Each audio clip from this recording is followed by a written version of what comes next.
কেমন আছো হকগুলে? অনেক দিন হইয়া গেছে তোমাদের সাথে ক্লে আর্ট শেয়ার করি না, তাই আজ সব কিছু নিয়ে বইসা পড়ছিলাম। ও মা, বইসাই দেহি এক কাণ্ড, আমার ক্লে গুলা সব শুকাইয়া গেছে। কি আর করা যাইবো, যেই কটা ঠিক ছিল ওই কটা দিয়াই বানানো শুরু কইরা দিলাম। এইবার তোমরা কও তো দেহি আমি আজ কি বানাইতেছি। হ্যাঁ জানি, এইবার তোমরা তো কইবা দেইহা তো বোঝাই যাইতেছে যে কি বানাইতেছো। কি এইটা খেয়াল করছো, প্রথমেই যে দেখাইছি আমার একখান ক্লিপ, এই ধরনের ক্লিপ গুলান তো আমাদের হকগোলের বাড়িতে এইখানে ওইখানে ছড়াইয়া থাকে।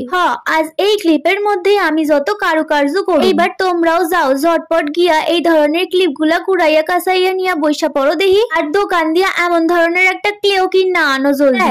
এবার আমি যেমন করে শিখাইছি তেমন করে বানায় ফেলো দেহি। তোমাকে দেখতে এত সুন্দর, এইটা পড়লে আরো সুন্দর লাগবে। চলো এইবার আমি পইরা একটু ঢং ঢং করি, আর তোমরা কিন্তু সাবস্ক্রাইবটা কইরা যেও। দেখা হবে অন্য আরেকখান মিনি ব্লগে। বাই।